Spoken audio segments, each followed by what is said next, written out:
Good morning, everyone. It's incredibly humbling to share the stage with some of the speakers we've had this morning.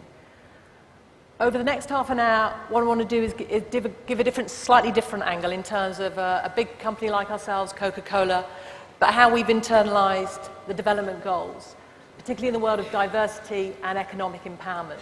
So normally at a marketing conference, we'll be showing all our marketing.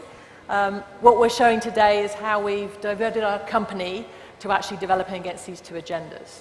Over the next half an hour, I'm going to talk a little bit about our business, but more importantly, talk about how we've looked at diversity, first of all, within our own company. So I will talk about diversity within Coca-Cola, and then spend the majority of time on our 5x20 initiative.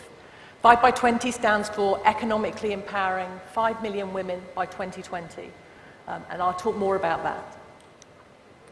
So a bit about our business first. So everyone knows about Coca-Cola, but what you might not know is that we've got 500 brands, so spanning lots of different categories: waters, juices, teas. So Coca-Cola is obviously the brand above the door and is the one that we love the most, but we have brands spanning all of these different categories. We operate in 207 countries, and although we're a global company, we're incredibly local. So in all of those countries that we operate in, we've got a local operation. So here in Malaysia, our production plant is out near the airport, and we produce product for the whole of Malaysia from there. And the team is a local team here. So you might see me not looking very local, but if you look at the rest of our organization, basically it's a local organization. And that operates that way in every single one of those countries. Now that's really important when it comes to economic empowerment, because we're part of the communities in which we operate. And therefore, for us to be successful in each of those countries, we need to be linked with the communities where we operate, and that includes our economic empowerment initiatives. We have 3,500 products, and we serve 1.8 billion servings a day of one of our beverages.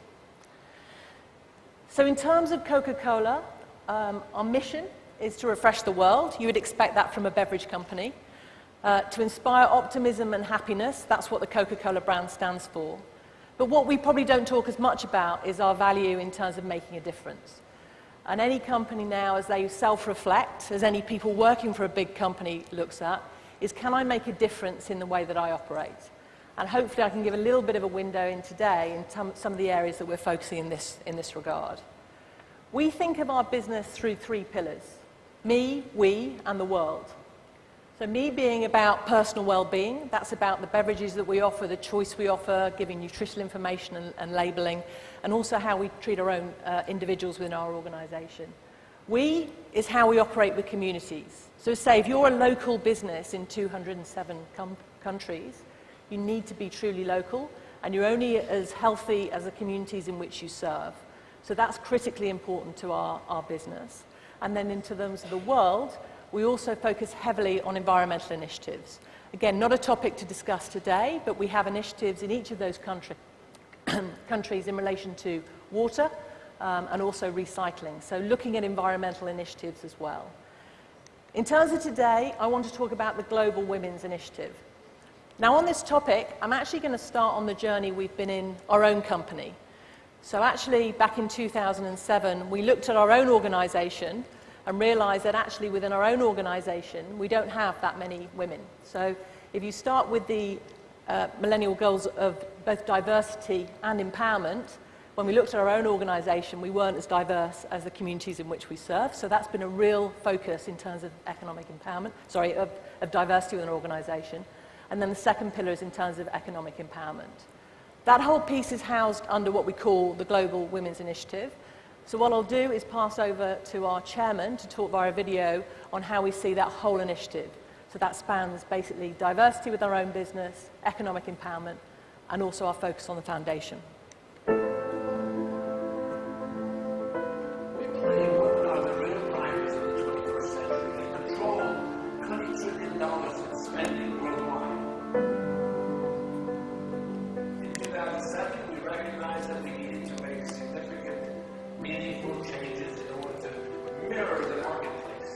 Designed the Global Women's Initiative to develop women as leaders inside our own Coca-Cola system and as entrepreneurs in developing and emerging markets outside of our system through what we call 5x20. So to us, this is the right thing to do, and and it's just smart business. The internal initiative is spearheaded by our Women's Leadership Council. 17 women leaders from across our system who bring energy and passion for the development of our associates.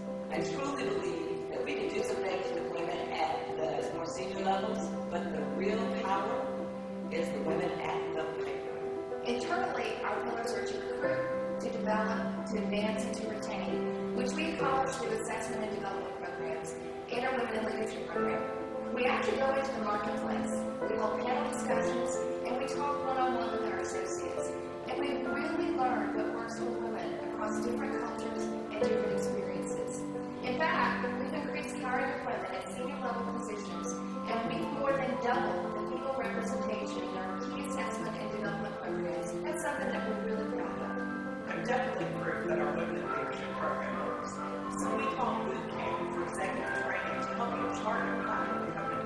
And just the value of being this global company and women kind of going through this leadership program together pays off, and I'm headed down the right path. We have accountability measures for all of our business unit leaders, which tie our women's initiative goals to their performance and compensation.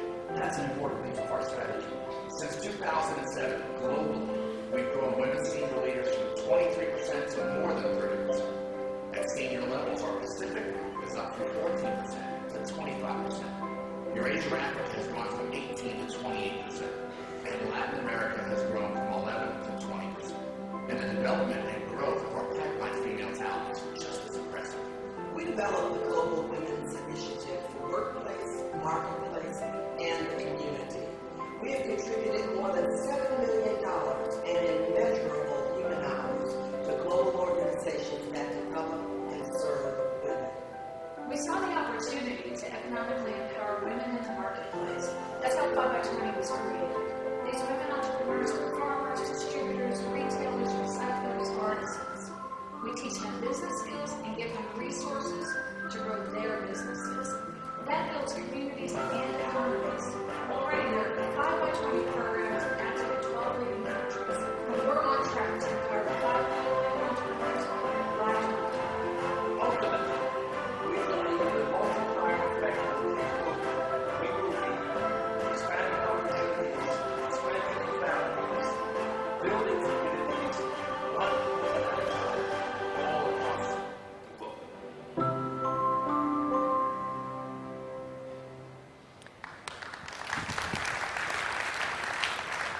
So I think what that video summarizes is we looked at ourselves first, so we started within our organization, and women who actually got empowered with our own organization then said we need to take this beyond ourselves. So that's where the Economic Empowerment Initiative started, with women creating that for women. In terms of focusing on women within Coca-Cola, and this is no different for any other organization, it's about best access to talent and also focus on the market. So do we replicate in the diversity in our organization, the organization that we serve and the communities that we serve? In terms of how we thought about that, the goal is to get to 50-50, so full diversity by 2020. So again, a bold goal. If you look at where we are now, some of the stats on that chart showed that. In terms of senior positions now, we're probably about a third of our organization. When we started the journey, we were near 20%. So we're making progress there, but it's about bringing people the whole way through organization, from recruiting a diverse workforce, but also developing, advancing, and retaining. Another key piece is about our culture. So an enabling culture that lets women and men thrive in the same organization. So there's been a real focus in this regard about better work practices, flexible work after maternity leave, and making sure we retain people in our organization. This has been a critical focus within our own organization. So if you look at each area in turn, I've talked more about workplace. In terms of the marketplace, the 5x20 initiative, as I mentioned up front, we're only as successful as the communities in which we serve, and we have a fully integrated supply chain that supports our organization. So it's really empowering that whole value chain is where the 5x20 initiative sits. And then there's some other examples, the $7 million of philanthropy that was focused there through the Coca-Cola Foundation. So there's 3 different pillars to the initiative, each supporting women in different ways. But I've talked probably too much already about the internal part, but I wanted to talk there because that's where it all started. Now let's focus on economic empowerment of women. Now, over the next few slides, I'll reference a few facts. Many of them have already been covered in the other presentations today. So, women are an emergent global force. $20 trillion is spending, so 2/3 of worldwide spending. So this is spending rather than earnings.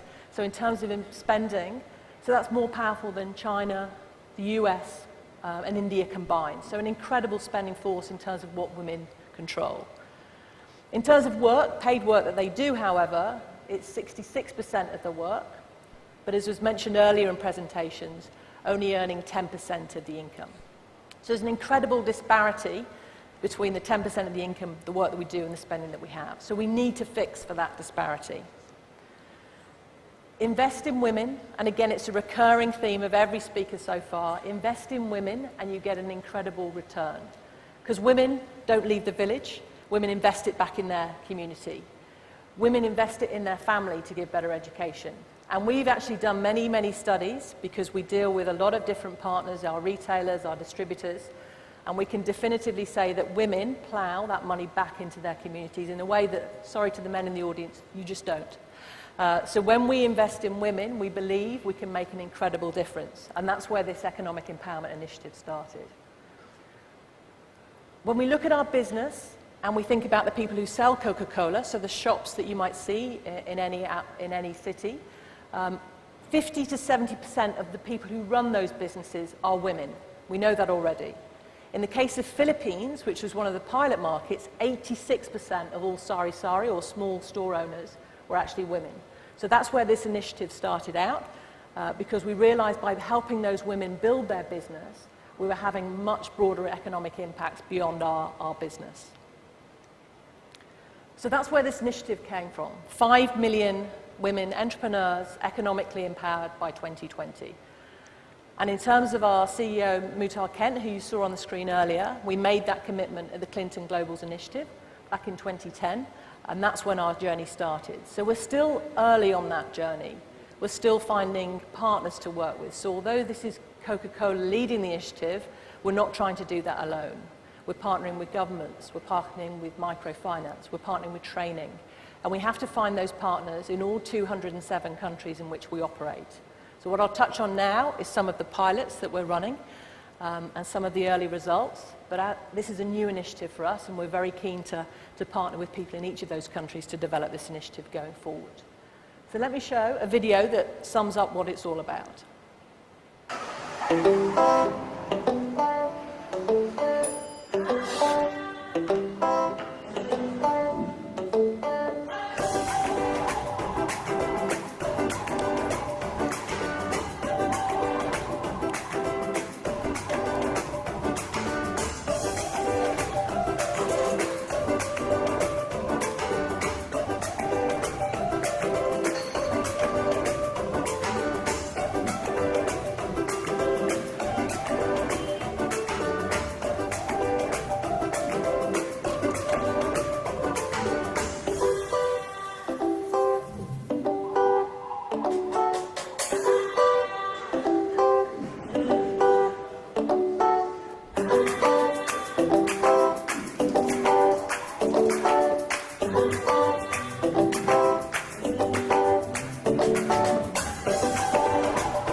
So I think that brings to life all the women in that video were actually already involved in the initiative, and you'll get to hear a bit more of a couple of their stories later. In terms of the initiative, yes, it's been developed within Coca-Cola, but it's not our initiative. At the end of the day, we want to work with UN Women.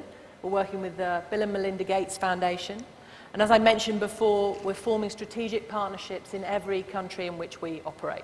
So we're learning in this space. So what we want to do is find the right partners to give training, the right partners who can give microfinance. So what we're doing is going on that journey in every market. Our global value chain is expansive. So you could think about it as the shop owners that we just talked about. But if you look at our producers, in terms of, we've got a lot of linkage with mango producers, for example, going to a lot of our juice beverages. So fair trade producers are being created as part of this scheme.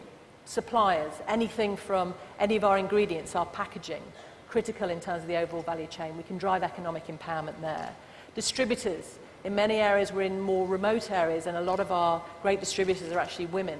And they're actually creating a business model where, the example on the page there is actually one in Africa, where this female distributor has then created another network of female distributors, and they mentor each other and they develop each other, and they've created a whole community around this. So retailers, 86% in the case of Philippines are actually female. So again, a lot of those retailers, we showed the India example, where we have actually got a solar light as part of the solar cooler setup. So again, sustainable business models for each of those countries.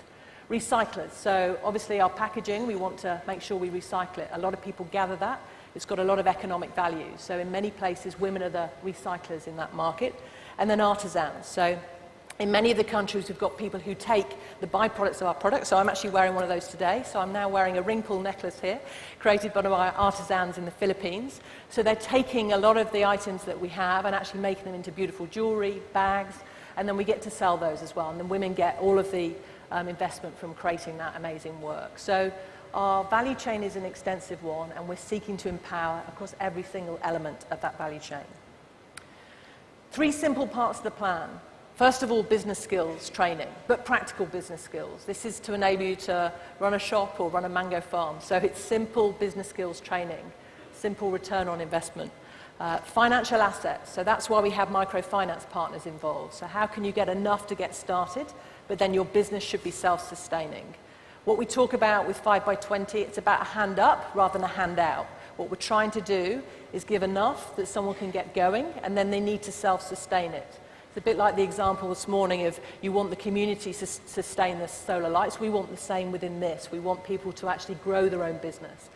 So Coca-Cola's role really in this is to facilitate and get things started, and then it should grow and be self-sustaining. And then a peer network and mentoring, because women support women. Again, to make an observation, that's not necessarily the case in terms of men supporting men. So it can end up being more competitive in a business environment. But what we're finding with the 5x20 initiative is that women are out there for other women. So if someone's successful, they share their story with someone else, and it spreads and it's successful. So I think there's an incredible power that we're even just unlocking now in terms of women supporting other women.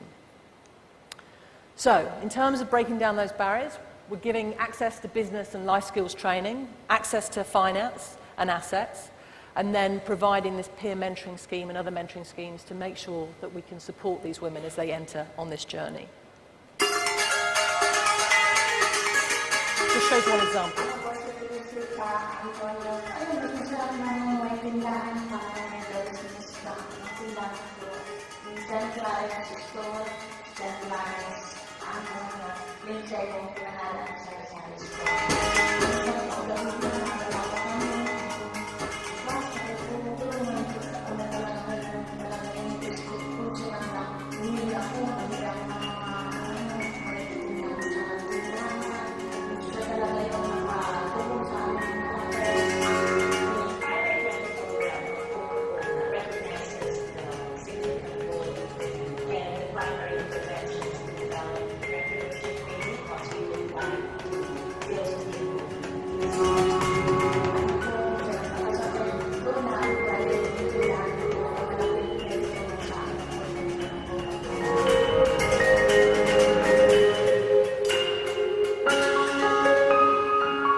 In terms of the initiative, it's now rolling out across 12 countries in terms of pilot. So we started out, Philippines was one of the lead markets, a number of places across Africa, so two local geographies that we're learning from, and now in terms of 12 countries where we're running schemes.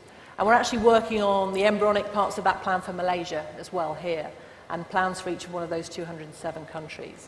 As we go forward, we're taking the learnings and we're transferring them.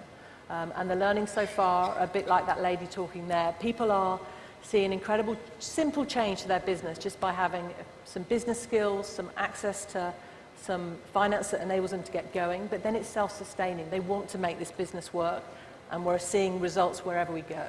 I've shown an example there of video. We have many more online, so if you look at 5by20.com, you'll be able to see many, many examples and case studies.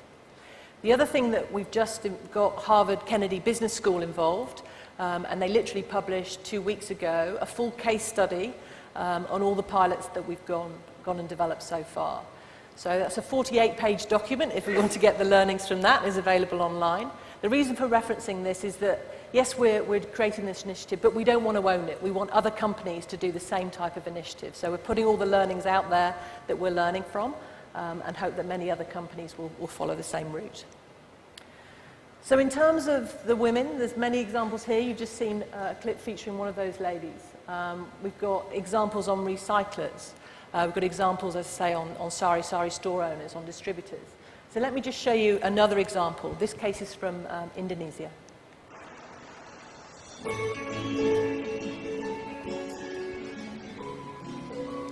Kalau di keluarga dia dianggap sedikit gila karena punya cita-cita yang terlalu tinggi. Terjun di botol ini pertama, kita harus tunjuk orang-orang bahwa kita boleh terima botol dari botol kecil, cek botol yang masuk dari daerah-daerah lain. Dulu kita bekerja keras dengan lumayan menangkap botol itu, tapi sekarang saya bangga sekali lumayan bisa mendapat perkembangan saya. Dia menginspirasikan kita supaya bisa mandiri untuk perempuan yang ada di seluruh muka bumi ini. Jangan takut mencoba apapun untuk bertahan hidup.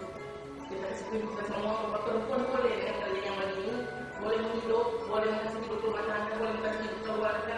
Yang ini pertama, mama, kita harus terus berperan dari awal saat.